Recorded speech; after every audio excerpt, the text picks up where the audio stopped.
මධ්‍ය කඳුකරයෙන් ඇදී එන මේ මිහිදුම් සේලය වැසි වනාන්තරයේ ඇති කුරු රුග්ගොමු සෙනෙහසින් වැළඳගනී. ඒ පිනිබිඳු ගණීභවනය කර කුඩා දිය බිඳිතිසේ සිය ගත සරසන ලයිකන ඔස්සේ තන පලස මත හෙලයි.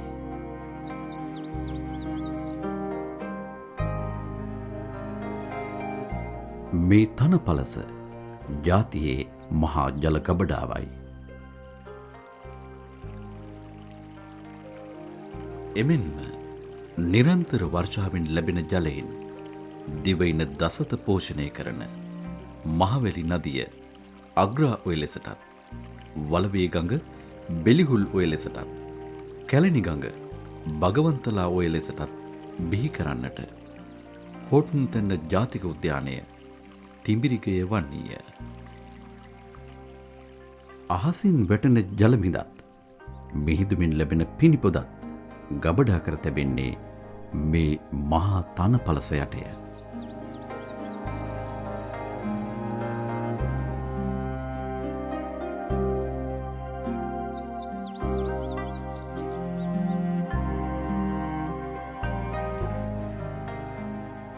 හෝටන්තැන්න ජාතික උද්‍යානය ශාක පද්ධතිය මෙන්ම සත්ව ප්‍රජාවද මෙම පරිසර පද්ධතියට මහඟු මෙහෙවරක් ඉටු කරයි.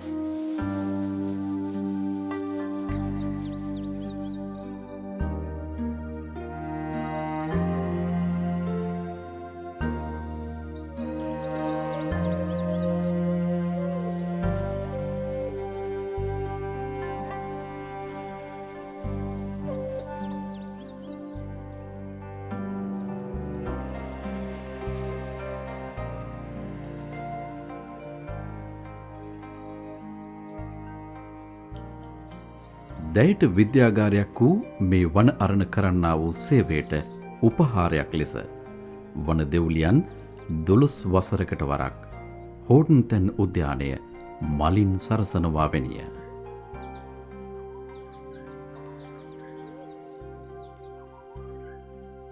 ඔබ මේ දකින්නේ හෝටන්තැන්නේ නෙළු වසන්තයයි.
ලෝකයේ නෙළු විශේෂ 300ක් අතරින් ලංකාවේ දැකිය හැක්කේ විශේෂ 31කි.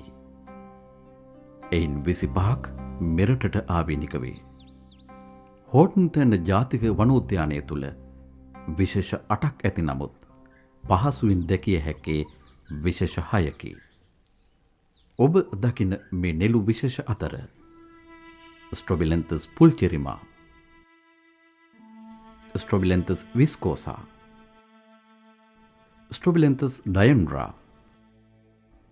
ස්ට්‍රොබිලෙන්තස් කැල්සිනා, ස්ට්‍රොබිලෙන්තස් හූකරි, ස්ට්‍රොබිලෙන්තස් සෙක්සිනස් ආදිය ඇතුළත් වේ. මේ නෙළු වසන්තය සමග හෝටන්තැන්නේ විස්මිත පාරිසරික වෙනසක් ඇරඹේ.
නෙළු ශාකයේ ජීවන චක්‍රයේ එක් අවස්ථාවක් විතරයි මේ මල් හට ගන්නවා කියන්නේ. මේ මල් හට ගැනීමෙන් පස්සේ මේ නෙළු ශාකයේ මේ මල් පරාගණය වෙලා බීජ හැදෙනවා.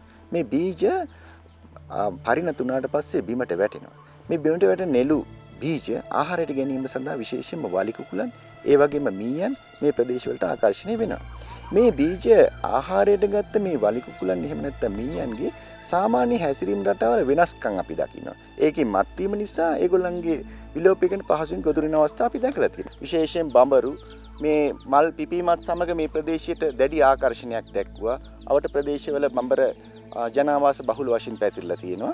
නෙළු හැදිච්ච ප්‍රදේශයේ ඒවා ශාක මැරිලා ගිහිලා පරිසරයේ වෙනස්කමක් වෙනවා. ඒ කියන්නේ මේ පරිසරයේ මේ තිබුණ අලංකාර දර්ශනේ නැති වෙලා සාමාන්‍ය මේක දුඹුරු පැහැයක් ගන්න. මොකද මේ ශාක මැරීම නිසා මේ යටි ස්තරය මැරෙනවා. ඊට පස්සේ මේක නැවත පටන් ගන්නවා. මේ බීජ ආපහු රෝපණය වෙලා නව ශාක බිහි වෙනවා. මේ බිහි වෙලා නැවතත් මේ තත්ත්වයේ මේ විදිහට මල් පිපෙන්න තව අවුරුදු 12ක් යනවා. ඒ කියන්නේ අපි 2025 වෙනකම් බලන් ඉන්න වෙනවා මේ මනස්කාන්ත දර්ශනය නැවත දකින්න.